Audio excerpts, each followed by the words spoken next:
सबको जय मसीह की। मैं सिस्टर हूँ, आप सबका स्वागत करती हूँ जीवित परमेश्वर की जीवित हजूरी में। तो आज हम सीखेंगे परमेश्वर के वचन से कि दुख हमारे जीवन में क्यों आता है और दुख में हम कैसे खड़े रहें। तो आइए हम परमेश्वर के वचन से सीखेंगे मेरे भाइयों और बहनों। जैसे कि परमेश्वर के वचन में लिखा है कि दुख हमें नीचे गिराने के लिए नहीं बल्कि आगे लेके जाने के लिए आता है।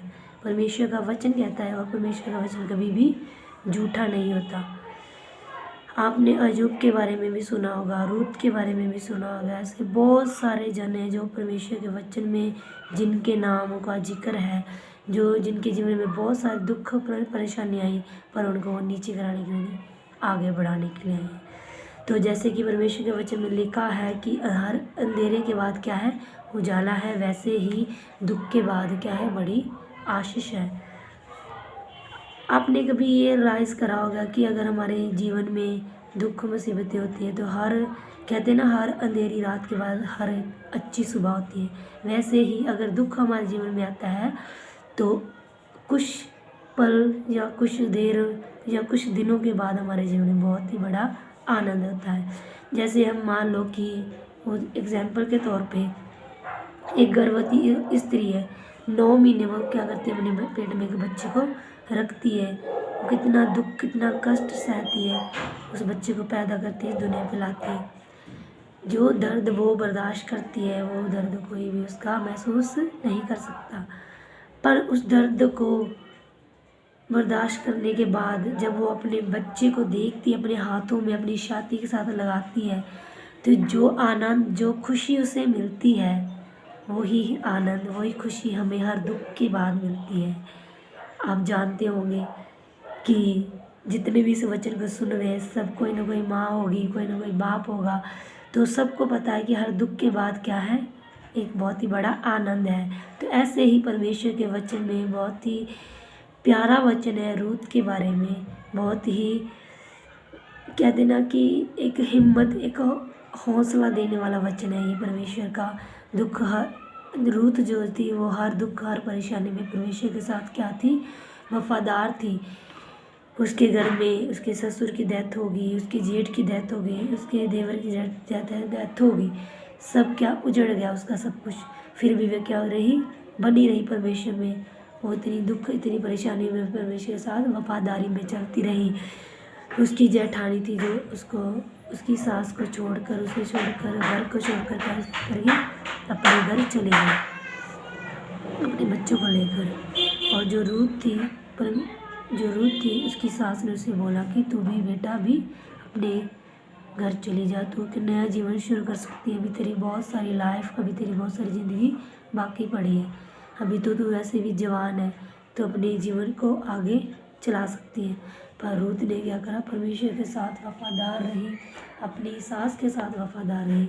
तो परमेश्वर ने उसकी वफादारी को देखकर उसके जीवन में इतना बड़ा कार्य करा कि जो उसने जो दुख सहा, परमेश्वर ने जो उसके दुख को देखा कि जो दुख जो मुसीबतें उसने सही कैसे न कैसे कर कर उसने अपने आप को और अपनी सास को जीवित रखा और उसके साथ बनी रही। जैसे कि आज हम जानते हैं आजकल के माहौल में कैसे कैसे काम हो रहे हैं, लोग एक मिनट भी दुख बर्दाश्त नहीं करते और अपने आनंद को ढूंढने लग जाते हैं। तो जो रूत थी वो वफादार रही, उसकी सास ने उसको बोला जा, पर वो नहीं गई। उसने अपनी सास को एक ही जवाब दिया, जो तेरे लोग हैं वो मेरे लोग हैं, जो तेरा परमेश्वर है वो मेरा परमेश्वर है।